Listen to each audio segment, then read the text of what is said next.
Welcome everybody to the historic first ever live version of Finance for Physicians. I'm a guest host today, helping Daniel out. He's going to come on in a second, but just to let you all know, we are kicking this thing off. Daniel wanted to turn this podcast audience into a community and allow you to meet each other, gain from each other's experiences, meet the folks that you would like to meet, to talk about the things that you want to talk about that's going to help you be a better physician, avoid burnout, achieve financial independence, all the great things. I'm honored to be here. My name is Pablo Gonzalez, and our host of Finance for Physicians, the guy that you already know, the founder of Wrenne Financial, old college buddy of mine, Daniel Wrenne. Say hey, Daniel. Hello. Yes, Pablo and I go way back. And Pablo is not giving himself quite enough credit. He is the man when it comes to building a community. So we're in good company right now. I appreciate that, man. I appreciate that. And that, full disclosure, I've been hired to execute this project and make this thing work. And I'm super pumped to be a part of it. I got to meet a lot of you in kind of our early activation. We're going to talk about what we learned from that in a second and what we're doing with the community piece. But first, we're going to take a little look back of this experience that you've had, Daniel. I know that you've had some good times and some bad times, and a lot of good times to come. But I would love to, start with, take us back to you wanting to start this podcast and what you thought that you were going to get from it, and then maybe we can dive into some of the highlights. Yeah. So I guess it's been 2 years or a year and a half. I don't know. Since I started it, and really the original intent was to provide more of a educational resource, kind of a one-to-many, like affect larger groups of you guys. And our business is one-to-one. So, as planners, we get a lot of one-on-one time. And so I realized there was a lot of opportunity for that more broad education. So that was the original intent, was like, let's get some education out there that's, quality stuff for physicians and just see how it goes. And here it's been 100 episodes and here we are today. And it's changed a little bit over time too. Yeah. I can't underestimate the epicness of doing 100 podcast episodes, right? As a podcaster myself, it's a journey, man. And I want to really dive into it with you. But first, I want to acknowledge the folks that have showed up, right? You took a little bit of your time today, right? We don't take your time for granted. So I want to say hi to folks that are in the audience: Anna, Andrew, Gina, Jen, Leslie, Lori, Matthew, and Ricky. It is great that you're here. We want to turn this live version of this thing, right? Today is just me and Daniel chattering away, but soon it's going to be Daniel and someone much more interesting than me in the upcoming months that you're going to want to participate with. So I just want to get it started with, introduce yourself in the chat, right? Like change the chat element from host and panelists, so you're only talking to us, to everyone, so everybody sees you. And you're going to notice that similar folks are going to keep showing up, and you're going to start forging relationships here on this chat room. And second is, if you have questions, if you want to add to the conversation, pop open that Q&A box and add it to the equation. If you have any questions for Daniel, we can just go right into it. If you have anything that you want to know, we especially today would love to hear feedback on the backwards facing stuff and the forwards facing stuff and what you want to see more. My team is going to download all this and bring you everything that you're looking for. So please make use of your time here and just really get the most out of this by telling us what you want so we can go get it for you. So 100 podcasts in, Daniel, I'm super impressed by the fact that you're not just 100 podcasts in, but a lot of these were solo episodes. A lot of these were you showing up and essentially delivering a keynote, a keynote speech, a little bit of a story. That stuff takes a ton of preparation. And then you had other ones that were interviews, right? And you were talking to other experts. You want to tell me in your interviews and in moments of the show, let's talk about a couple of your favorite moments and lessons learned there. Yeah, it was, there were some really good times. It was challenging. Especially those solo shows like you were talking about. But some of my favorite shows were actually some of the earlier shows. I think what I have learned is I enjoy most like talking to people, like interesting people, or like experts and that sort of thing, especially that are interesting. And so there were a few of the earlier episodes I think back to, like some of my favorites were the one on perfectionism and kind of how that intertwines into your finances. And then there was another one on vulnerability and like coming clean on like mental health challenges, because I think those are like huge issues or challenges, especially in the practice of medicine that you're dealing with, perfectionism and working on your mental health.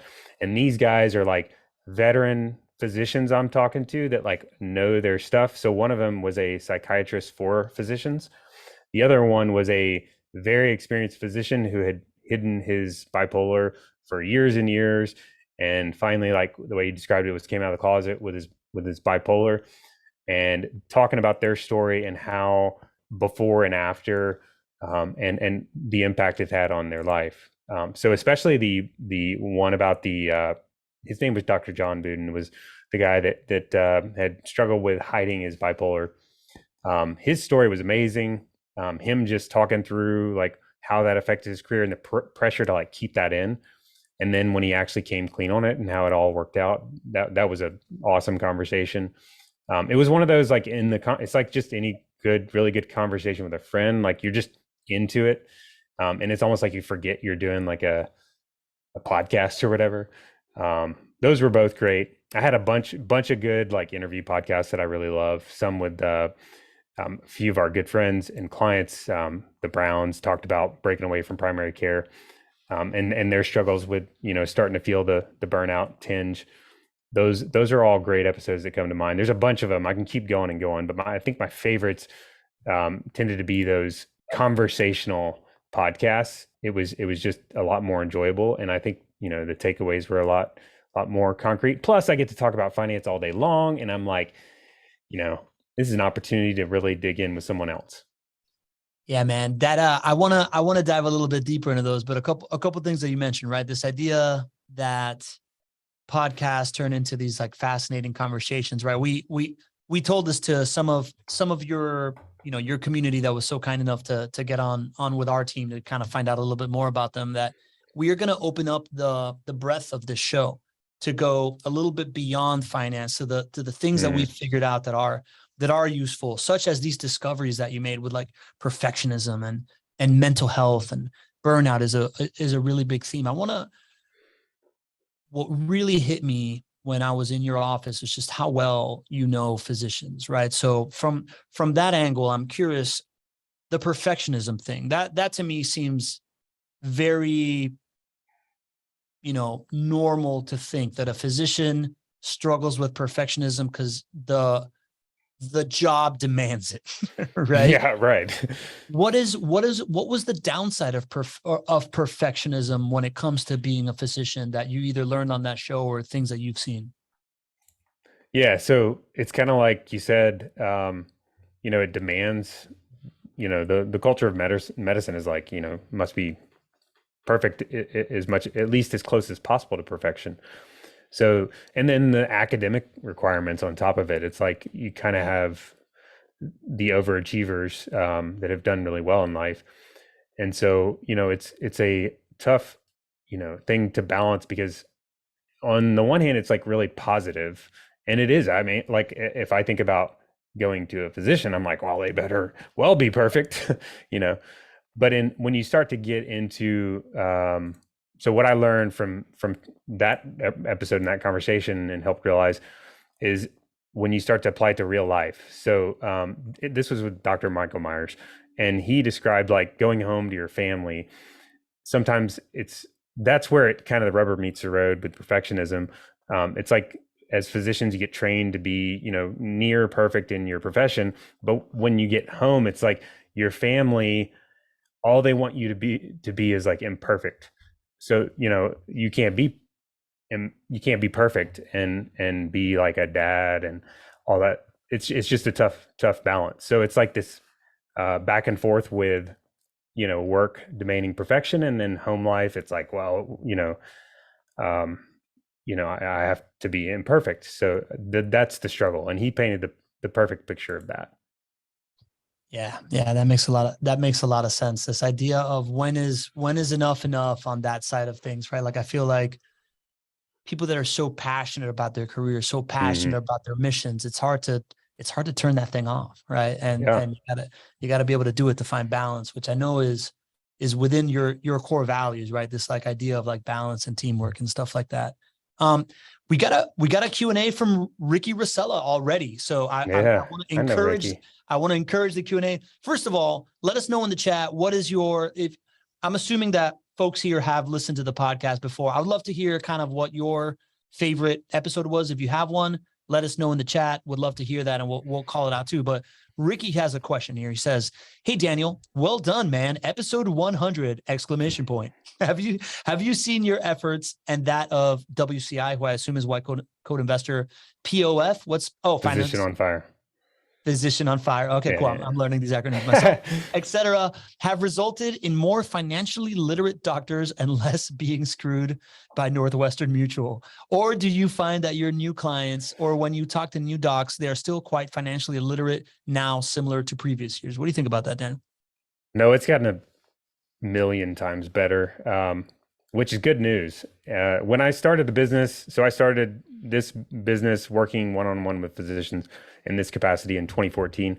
And back then it was like challenging because there was, literacy was very low. So people didn't even realize that they were getting taken advantage of by, like what Ricky is mentioning, like getting taken advantage by other advisors. So people didn't even realize it. And so there was this challenge there. It's like, well, how do we even open people's eyes to that? And so what I have found is through those vehicles you mentioned, and I think in a lot of the work we're doing, is there's a much higher financial literacy, especially from people that are a part of those groups, which is, it makes our work better. A lot of people think, well, people that are financially literate don't need to work one-on-one with financial planners. But that's not been my experience. It's actually the reverse. Some of the people that work best with us, or it's like we're more productive when people have that financial literacy. So my experience has been that it's much, much better. There's still like a ton of work to be done, and we still experience a ton of interactions with people that we're like, man, you gotta get to that baseline level. But it's getting a ton better. Thanks, Ricky, for the props on the 100 episodes too, by the way. Yeah, that's cool, man. That's really cool. Good question, Ricky. Keep them coming. Would love to keep you part of the conversation since you made time to be here. Ricky sent me some really good feedback in the early days about episodes to cover. I tried my best to cover some of those. I also was getting feedback from some people that are like, don't go so technical. So Ricky had given me some more, some of them were more technical topics. So I appreciate that, by the way, Ricky. Yeah. Listen, we were going to save this whole like avenues of feedback, but since we're hitting it, let's be flexible here. Let's talk about that feedback, right? So Ricky's sending you feedback. Is he sending you an email? Is he hitting you on social? Like where are you getting those sources from? And give people some ideas of how to give you feedback outside of this one right now. I think Ricky sent me an email. Ricky, tell me if I'm wrong. I'm going off memory here, and it was a while ago, but I'm pretty sure he sent me an email. And that's probably the most common avenue. We get hit on social media for stuff, for comments and feedback and that kind of thing too. But I believe Ricky was an email. Also on iTunes, people will leave or sprinkle feedback in their reviews. So those are all great avenues. But it seems like email is. Yes, email, he is confirmed. My memory serves me well. You're watching the chat. Good man. Good man. I just want to encourage you, if you're listening to this on the podcast and you're like, what the heck's going on? We're doing this live show in order to encourage feedback, right? So if you can go to iTunes and leave some feedback there, that'd be great. If not, go to financeforphysicians.co and sign up so that you can come to the next live one and be a part of this conversation. We're going to do this once a month on the third Tuesdays at 3:00 Eastern. We're going to continue doing this so that we can build this community, so we can make this even more efficient. And then weekly, we're going to still be releasing podcasts as well. So that's not going anywhere. We're just opening up more avenues for feedback because we love this stuff and want to create the community. So let's go back to some of your lessons learned. So that podcast about the mental health, right? The guy that what was he was bipolar as a physician, right? When you brought me in to talk to some of your community, this idea of mental health being a big thing, and also this like underlayer of, as a doctor, it's kind of scary to tell people that you have a mental illness, that you're having a bad mental health day, whatever, Mhm. because people expect these things from their doctors. They expect them to be like infallible. Tell me a little bit more about kind of the courage of this doctor approaching that, being honest about it, and what he learned. Yeah, one of the things I remember specifically, he said that you mentioned the word infallible, and that was had stuck in my head as one of the specific words he said. He said they put a or we put a premium on physicians being infallible and being uber confident, and that's ultimately that's not possible to be like we were talking about earlier, infallible, and that's ultimately the physician's paying the price. And there's this pressure to keep all these things in the closet, like he was saying, and that's just not good for your health, which we all know. Um, he had the courage to come clean, and he's telling a story about it, which is even even more respectable because people get to see that and they're like, oh, okay, it's okay to do that, and so yeah, that was such a good example of that vulnerability and coming clean and then just being aware of your mental health. It's almost like when you're not coming clean on that, it's just difficult to be vulnerable when you have that hidden with people. And he described that a lot in his work with patients. He was like always thinking about that. He's like, I'm hiding this thing. How is that affecting my care? Mm, Does that, when you learned that, did that illuminate anything for you, right? Like, since you're an advisor to physicians, did that help you kind of understand this idea that maybe they struggle asking for help even more? Like, obviously your community self-selects for being able to ask for help because they are hiring a financial advisor to give them some advice. But Yeah. did that kind of help you understand a little bit more the psyche, or help you do your job in any way better? Did you take anything away from that for your operation? Yeah, I think it helps us connect more with probably more people that we're not working with, um, because I sense that there's just this resistance to kind of like give in to help early on when we start working with, or when we're even just talking to people that are like considering help. We have calls regularly with people. They'll kind of be like, why should I hire you? And it's like, because we don't reach out to people, they schedule with us, and we're like, well, I don't know what you're the one that scheduled the conversation. So so there's this tension about getting help and discomfort, and at least we've noticed in early stages. And you know it's okay. I mean, it is what it is. It's not, and I get it. I mean, so knowing all this has helped us to kind of be more understanding of that, and respect that, and because that's just a part of, not that it's it's obviously something you want to work on, but it's just a part of the training and the upbringing in a lot of cases. Totally, totally. So, like, if you're listening to this, it's okay that you felt that shame. If you haven't asked for help, ask for help, Hmm. right? Like, I think that this Yeah. is gonna, you're not alone, essentially, right? Like, that's the whole community thing that we're trying to prove here. So you can help kind of get over Hmm. these pitfalls that we all tend to do to ourselves. And I think Right. the And I yeah, also thought of, as just thinking about those conversations, um, I'm just curious in some of the work we've done and digging into some of the challenges you guys face, is like what is the connection of, for example, I've already talked about perfectionism and mental health and burnout. Like, are those things interconnected? Like, and finances. Like, I think they're definitely all interconnected, but like, how are they interconnected? And looking at those things, I think, can shed a little bit of light and help. So burnout obviously is a big issue, like helping to kind of start to navigate that. what's your theory on that, Daniel? Like, what's your theory on how that all interconnects? Yeah, I think well, of course we get to work with people one on one. I think finances are far and away the best tool at your disposal to navigate it, because a lot of the problems with burnout are out of your control. Not all of them, but like the system of medicine is very, I don't know how to say it. It is causing a lot of this burnout. Like the system is driving people towards burnout. And so when you don't, and it's hard to control a lot of this stuff. The system, you can't change a big, huge system very easily, at least, unless you're like, I guess you can work towards that, but it's difficult. But one thing you can do is when you have your finances in order, it gives you lots of options to navigate and make changes.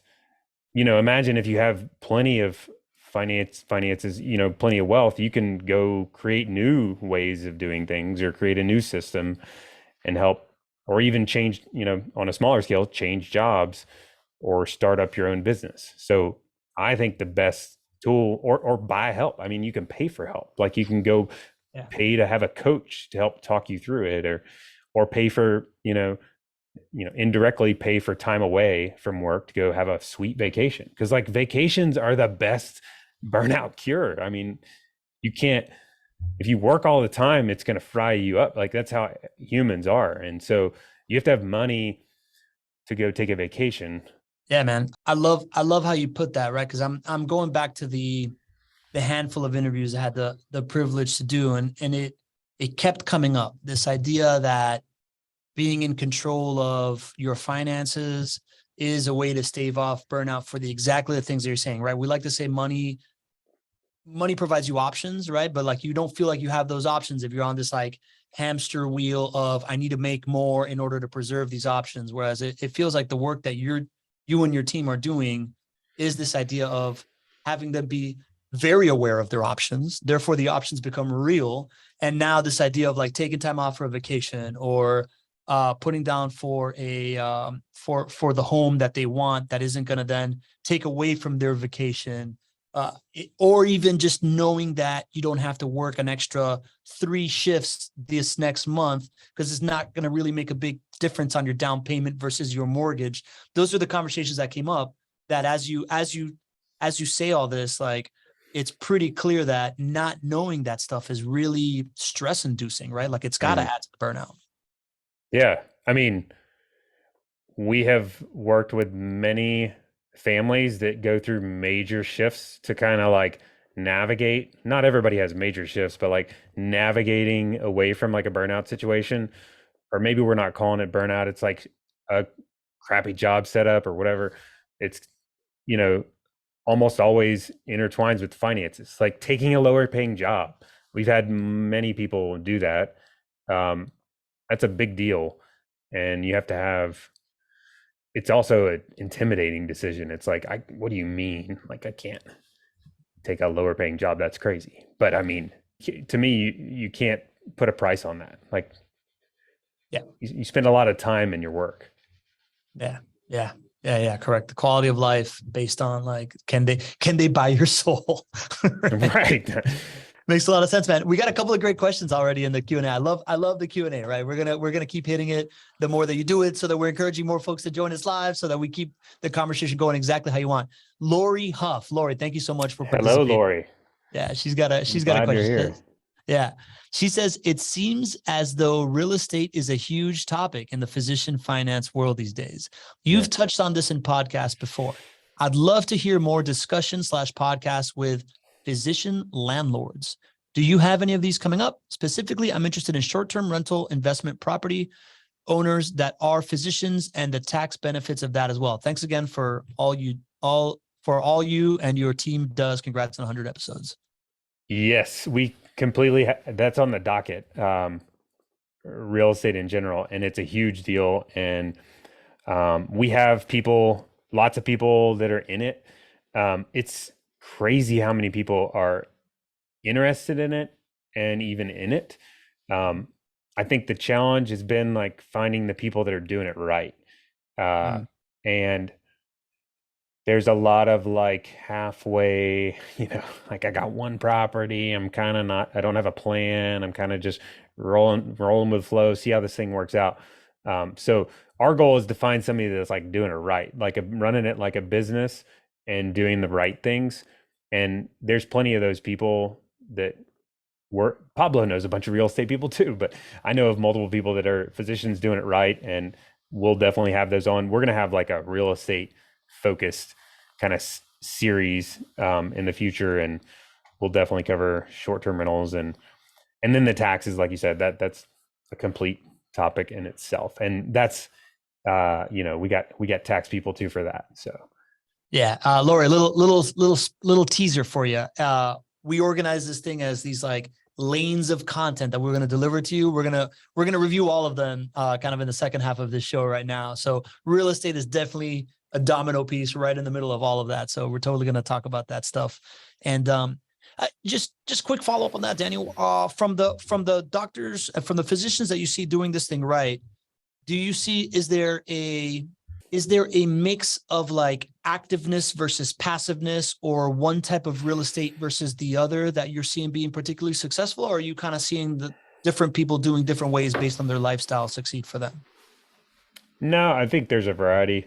There's people doing, I think the broad categories I would think of as like long-term rentals, short-term rentals, and then like syndications. I guess there'd be like flips too, but we don't have as many people doing that because that gets pretty active.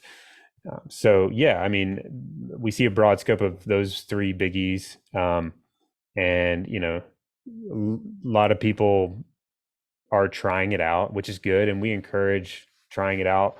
A lot of people are like still figuring it out, but it seems like 1 out of 10 people we work with like really amps that up and accelerates it and becomes kind of like a what I would call like turning it into a full business. And they're very active, and I think you have to be really active in it to make it a efficient business. That's one of my if you've heard my podcast about real estate, I kind of like gripe about the word passive income because I think that's misleading because it's not passive. It's and if you go in thinking it's passive, you're gonna have a rude awakening eventually, and or it's gonna be inefficient. So I would rather reframe it like from the view of it's a side business that you're doing.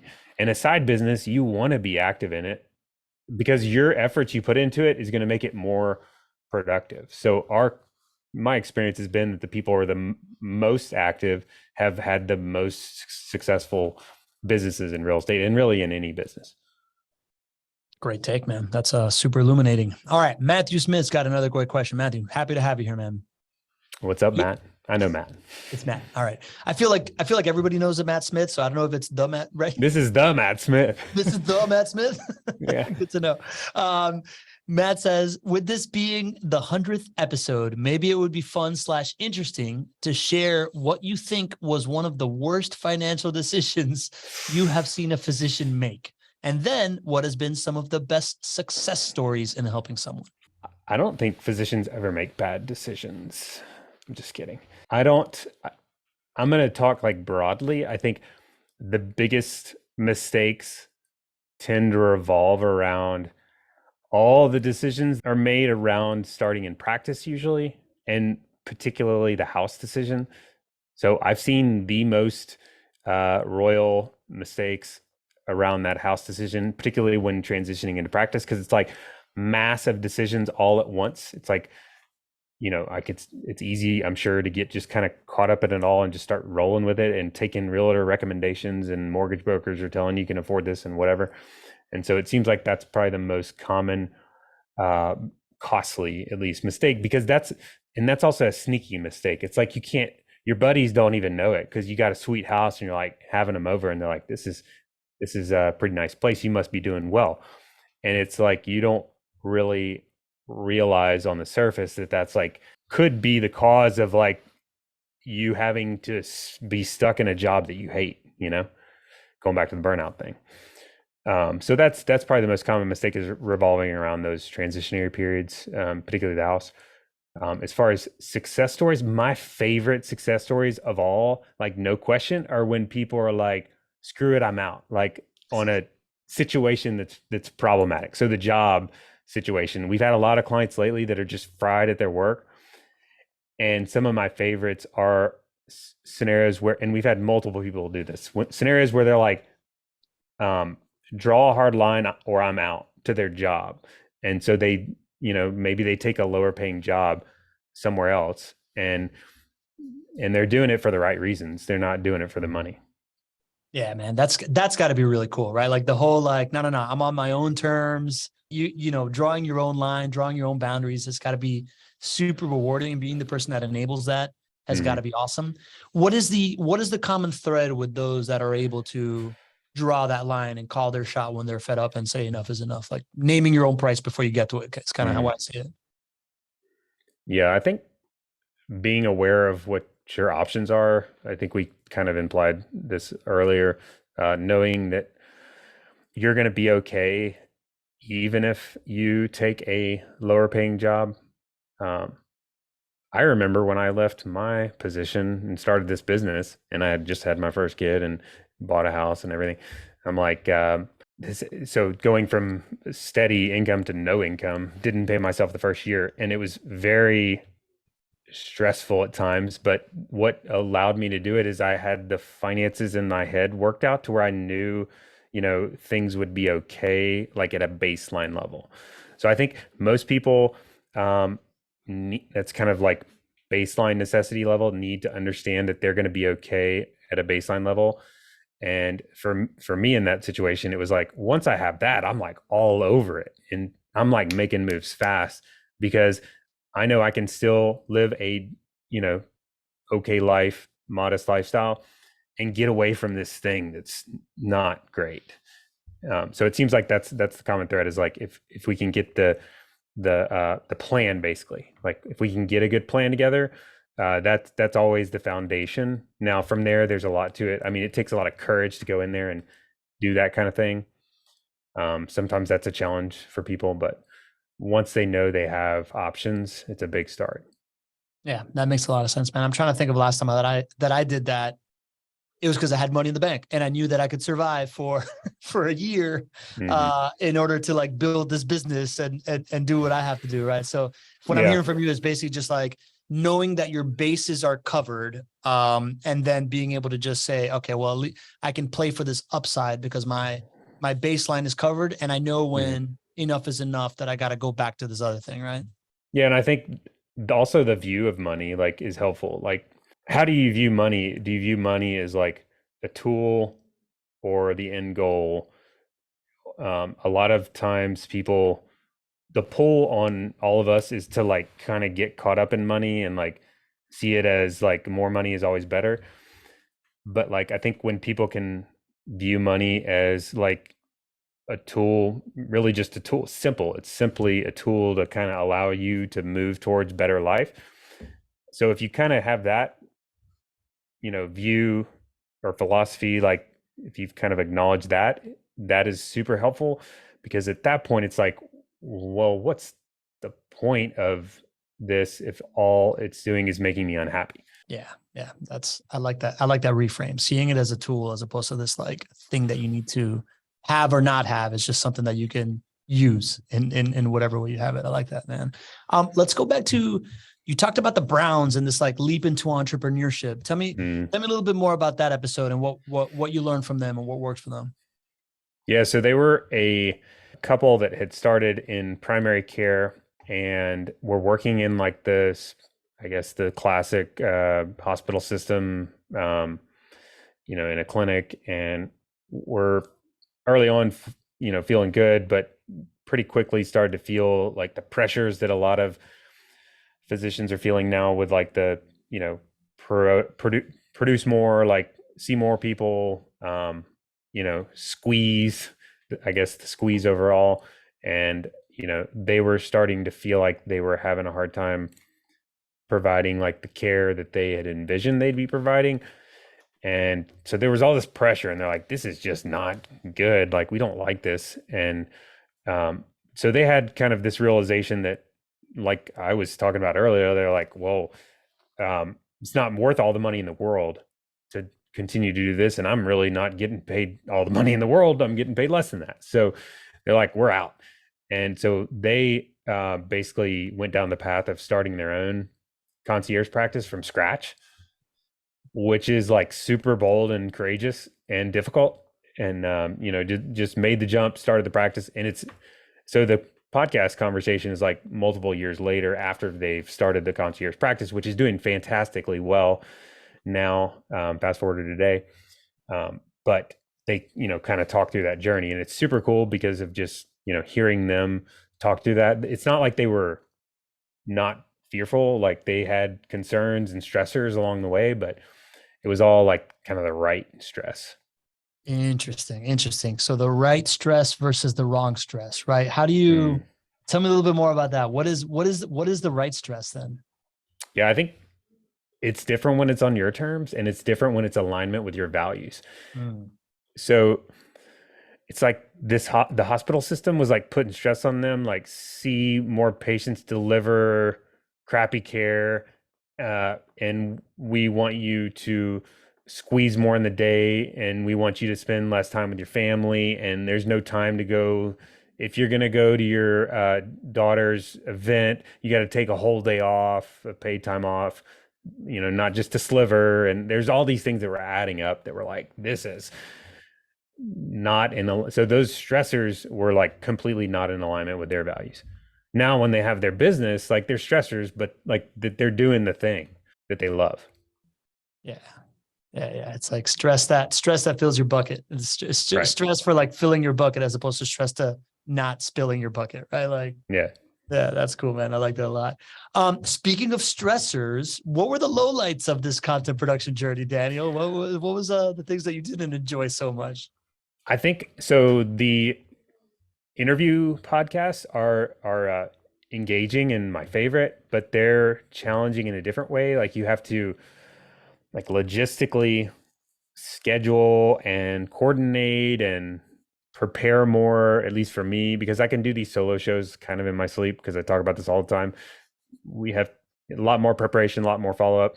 And so about, I don't know how many episodes, like 30 episodes in, I'm like, man, I'm kind of getting fried with the whole not the shows themselves, but the coordinating of the interview shows were starting to fry me. And I'm like, I gotta make a change or I'm not going to be able to do as many. So I started doing solo shows, and I'm like, these are kind of nice. Like they're pretty easy because I just, can use client questions really all day long. I mean, we have a million client questions, and we can kind of pull that in as content. So, but the challenge happened, with that is like after 10, 20, 30 episodes of solo, I'm like starting to get lonely. I'm like, this is not very, I'm like, it feels like you're talking to yourself. It was hard to be engaging. It was just, started to feel like monotonous. And so I started to kind of drift back the other direction. And then I'm like, I don't know where I want to take this. Fortunately, that's when Pablo and I got reconnected and we're like, I need help, dude. Because I like it this way. I really love the conversations, but I'm struggling with that, like, execution and logistics. And Pablo is fantastic at that. Oh man, thanks, buddy. I appreciate the kind words. To bounce it back on you, as somebody that helps a lot of people with this stuff, you are like your ability to deliver solo episodes is pretty unique. And I think that I've thought about it a lot, right? Because I'm just like, I want more clients like Daniel. And outside of going back to UF and having 100 more fraternity brothers like you, I'm trying to figure out, what works. And as I deconstruct why you're so good at this, apart from personality traits and a level of intelligence or whatever, I see a lot of extreme value in the fact that because you have niched into something, I see it as this giant tactical advantage from a content production standpoint, but that's another word for saying that your dedication to this niche makes you more valuable to this community and this audience, right? That's what I keep seeing. It's your ability to answer the same questions over and over gives you this sample size that is really valuable to everybody else, and then you're able to talk about it. And that is one of the unique things that I've noticed that really, really works for you. And as I've talked to more and more of your of your community, it's very obvious, right? And then asking you and peppering back with you, like how well you understand the life of physicians is pretty extraordinary. And that to me is the seed of why you're able to execute these episodes so well on a Mhm. solo basis, man, which I think is really, really cool. The other challenge was when I started to go out on a limb a little bit, and I guess with my values, and I shared it in one of the episodes back about, so I got negative feedback about it, which I was mentioning perfectionist earlier. I got a little perfectionist in me. Yeah, you do. So a one of the challenges of being a perfectionist, it's like you don't do well with like negative feedback. So I'm like, oh, that hurt. But so the feedback, it was in an iTunes review. So the feedback was about me getting preachy, or I don't remember the words they used, but it was like talking about religion and preaching. And I don't think I was preachy. Maybe obviously they thought I was, but I think I definitely sprinkled in my faith, which I am proud of and will continue to do. But I was talking about it in that episode, and I started to kind of like question me sprinkling in my values. And I'm like, oh, maybe they're right. Maybe I don't need to talk about that stuff. And then I'm like, no, uh-uh, not doing it. Screw the negative review. They are welcome to their opinion, but I'm not going to change. So that was kind of my takeaway from it. I kind of spun it as a, um, you know, reinforcing that's, some people are going to like it, some people are not. So I'm working on that negative criticism thing. Well, you got some positive criticism here from Lori saying, I love that episode of you defending your values. So proud of you. And thank you, Lori, for reinforcing that. She sent me a nice email after it and was like, yeah, I'm very proud of you for sharing that. And so that helped. That was It's cool, man. That to me is like you kind of living what you preach, not just on the religious side, but what you were just talking about, right? Like knowing your boundary, right? Like understanding where you stand in finances is not very different than understanding where you stand in your core values and knowing what's really important and knowing what you need to move forward. So Mhm. I think there's a parallel there, which I think is worth mentioning. And I also think it helps with your niche. And like you be you're going to serve the people that you're able to serve the best and be very, very clear about that. I think really works well for me based on the conversations I've had, man. So I think that's cool. Yeah. So let's talk about this pivot to community, right? One thing was you hired me to kind of like take some stuff off of your plate, but you were big on the community thing, which is to me Mhm. my favorite kind of thing to go after. That's what we really believe in. What did you see as the value in really starting to pivot towards community as opposed to just audience? Yeah. So Pablo is definitely the community guy. I have an appreciation for community. Pablo is like the community. And he's also like a natural community builder. If you've ever met him, I hopefully some of you eventually meet him in person. But he is Agreed. I want to be friends with um, everybody. he's an amazing networker, like one of the most fantastic connectors of anybody I know. He's the guy that like finds the person in the room that's like not talking to anybody and somehow like intertwines them into conversations, and he's always thinking about those kinds of things. So Pablo is the community king right here. But I have an appreciation for community, and really kind of resonated with what he was building. I think with physicians in particular, there's a lot of um, respect, rightfully so, for like colleagues and what they're um, doing and how they're doing things and that sort of thing. And I see that all the time. And I think that's a good thing. But it's been really challenging for us to like convey um, those sorts of things like across the board and like share messages and connect people. It's like, if only I could have like so and so talk to so and so, because you all are having the same thing. So I see it one on one with all of the people we work with, like the same challenges. And I'm like, you all should talk. This would be really good. So that was a big thing. I'm like, if we could do a better job of like connecting the people we already have in our community, and then also some of the people that are, you know, a little bit further removed from our community or that are not working with us one-on-one, like having or allowing them an opportunity to kind of learn from some of these people that are like doing it right in more of a safer setting that's like kind of controlled and not just like the internet. I think it's super valuable, you know, learning from your peers and that sort of thing. So if we can kind of like build that and help like lead the voice of that, like that's a home run. And that's what Pablo does. So it's like, man, this is good stuff right here.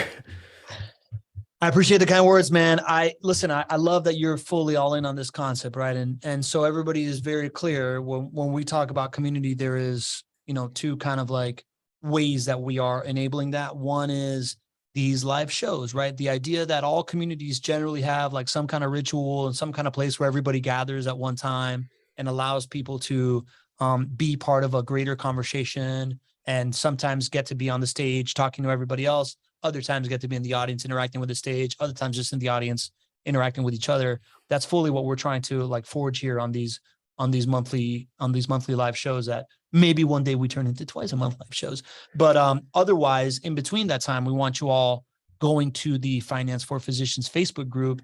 And that's kind of like the common hall, right? Where you go and you have questions and you can post it and whoever else is in there can answer it or Daniel's team can answer it, right? The Wrenne Financial team can answer it, but fully encouraging collaboration of everybody helping each other out. So would love to see y'all continue to, you know, embrace that and tell your friends. As far as what we got coming down the pike, Daniel, I would love to tease that out a little bit, right? You also hired me to talk to a bunch of folks that you work with to really understand what's important to them.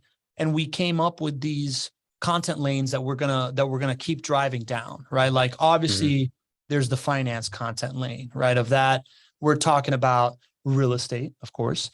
We're talking about student debt, home purchases, taxes, and charitable giving.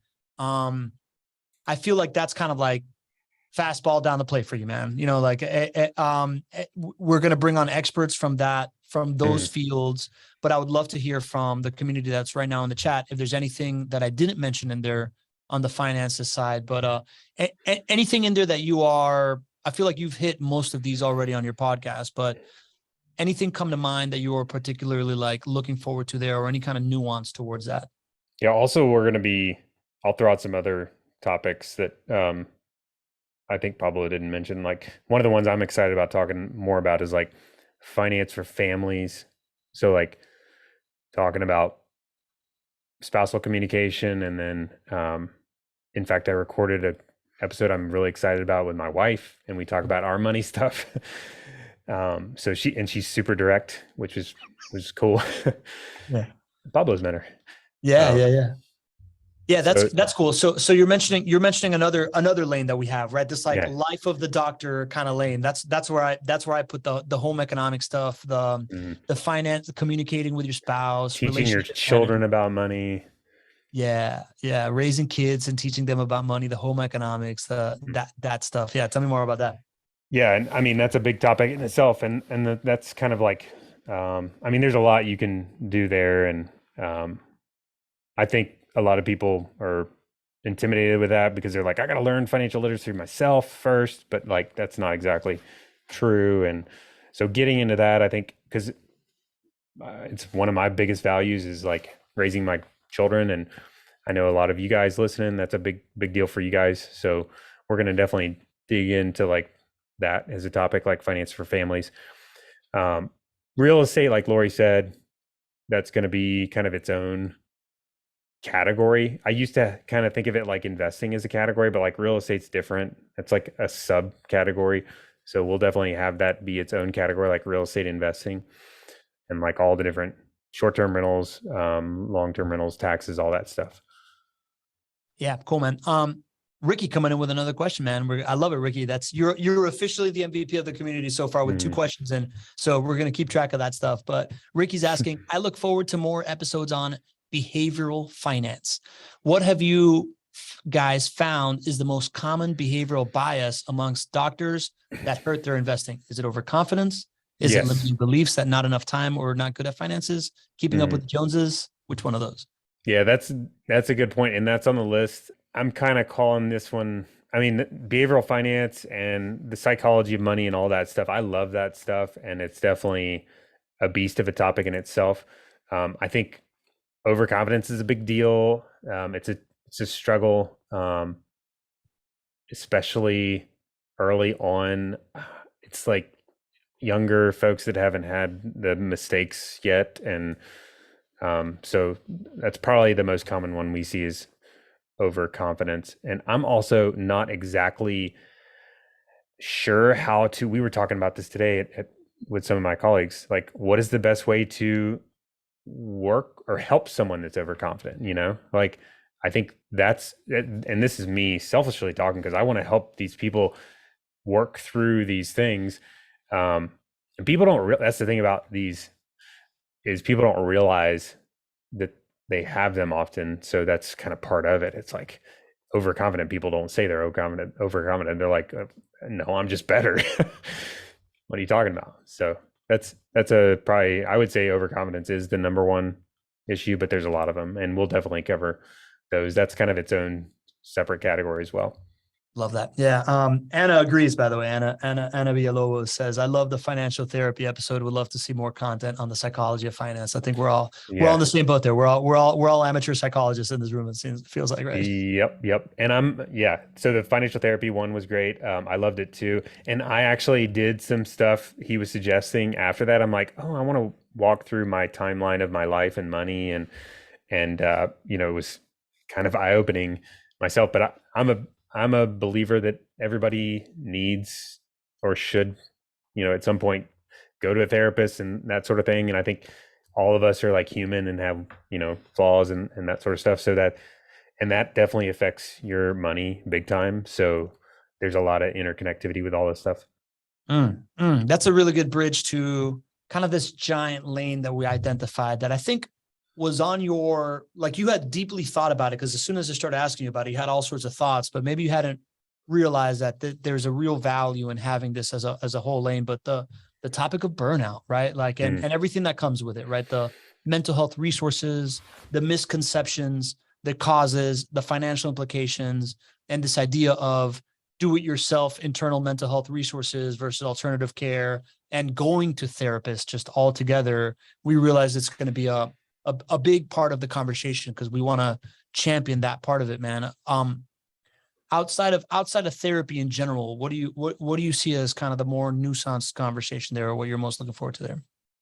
Yeah, I think coaching is another big thing. Like one of the guys we have already talked about potentially having on for the burnout as part of that series is big. He runs a coaching business to kind of help physicians through burnout. So I think getting help is a big deal, but the challenge it's all this stuff's interconnected. It's like one of the challenges of perfectionism and overconfidence even is like you're less likely to get help. So it's like I see all these like behavioral tendencies and like cultural pressures within the field almost like pulling you away, culminating to cause all this burnout stuff. And a lot of them you have control over. So I like focusing on the things you can control. So you can work through perfectionism to allow you to kind of recognize maybe you need help, and then potentially go hire a coach to help you through that, a physician burnout coach to help you through that. So there's lots of things you can do to kind of work through it. And that's the stuff I love. That's the stuff we're going to focus on. Yeah, I like it. I like how you're phrasing this stuff as kind of like a stacking thing, right? Like if we get to one, then you get to open up the other, then you get to open up the other, and we can kind of take them on the whole journey. I think it's cool. And last but not least, we have a lane called, we're going to talk about money. We're going to give you career advice, right? Your way to generate revenue. Right. Within that, specialties and ongoing education, right? Like going the entrepreneurial route versus staying employed, private practice versus hospital work, what the best places to work are.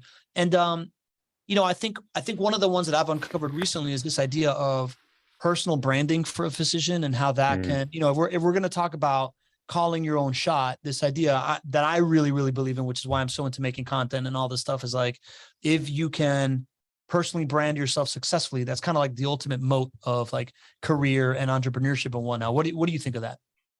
Yeah, I mean, and I think it's been a overlooked topic or area for physicians, or it's kind of a newer thing. It seems like a lot of physicians are of late much more focused on brand building and that sort of thing. But I mean, by having a personal brand, it's going to open up options for, potentially new avenues, and, options are good. I mean, same thing with your finances. It's like we're opening up options with these things. Yeah. Yeah. Oh, and I didn't mention something that came up a lot in interviews: doctor side hustles. Right? Yeah.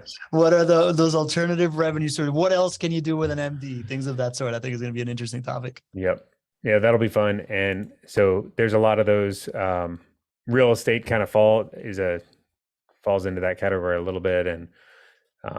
And one of the ones I'm excited about too, I was talking to the guy the other day, talking about contracts and compensation. That's like a big kind of subtopic within that. It's like, how do we work to better understand how we're paid, and how do we negotiate like changes and that kind of thing. That's like a, that's the engine right there that generates the revenue. So it's obviously a big part. I love it, man. So that's what we got coming down the pike. I think it's going to be a super fun journey. Danny, I can tell you that I feel very, very grateful that you pulled me into this project, because it's very, very rewarding to add value back to a community of folks that are so dedicated to what they do and are so passionate about it and are such a big part of like the economy, just from what the size of the industry to like the amount of like difference that they make in the individual people's lives. I want to encourage you, if you're listening on the podcast or watching this on YouTube, or you're watching one of these micro content pieces that we're going to be making on social media, go to financeforphysicians.co, sign up for the live show, just put it on your calendar and you'll get reminders. And if you ever want to show up to one because you think this topic is cool, you can show up and ask Daniel a question, and we'll, kind of work through all that stuff. I think it's going to be a fun time. We've done this with multiple people and people love it, right? So just give us a little trust, show up, be a part of it.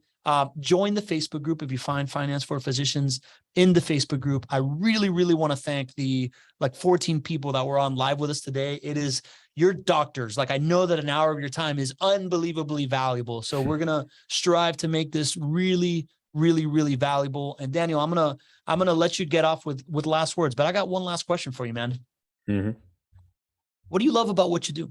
I love being able to work with great people and have an impact on their lives. I mean, that's really what it comes down to. Whether that's one-on-one, that's great, or even like in groups, when I hear that we've made a difference, and I think that's what everybody wants. When you hear that you've made a difference, that's what really, gets me going. I love doing that.